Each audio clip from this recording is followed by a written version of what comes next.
Агалар, инилер, караңыздарчы жазгыга, жайкыга. Таманы буга чейин калың жазачу элек, мунуку бир аз жукарыраак. Но бирок бул дагы эвапора. Эвапора подошва. Ичинде клеткасы жок, анан аябай жеңил. Аябай жеңил бул. Эки катар кожа, стелкасы да эки катар кожа. Бутуңуздар эми быйыл жайында бирөөнүкүнө барганда уялбайсыздар да. Шлепка кийип, чаңдап бутуңуз жыттанып кетет деп ушундай уялбайсыздар. Анткени себеби мунун ичинде эки катар кожа бар. Эки катар кожа. Анткени кожа деген бул мындай да, аял киши эркек кишинин дагы буттарынан тер чыгат. Ошол терди кожа соруп алып, автоматически кургатат. Вот кожанын касиети ушунда. Ошон үчүн кожаны баалашат элдер. Анан жана жайында деле өтүк кийип жүрө бергени, анткени кожа ызытпайт. Бутту дем алдырат, дышать этет берет.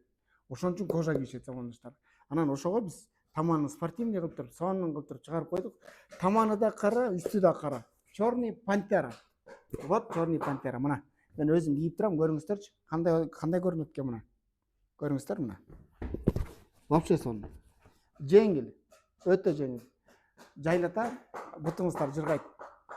Анда эмесе бул кызматтын баары агалар, инилер сиздер үчүн.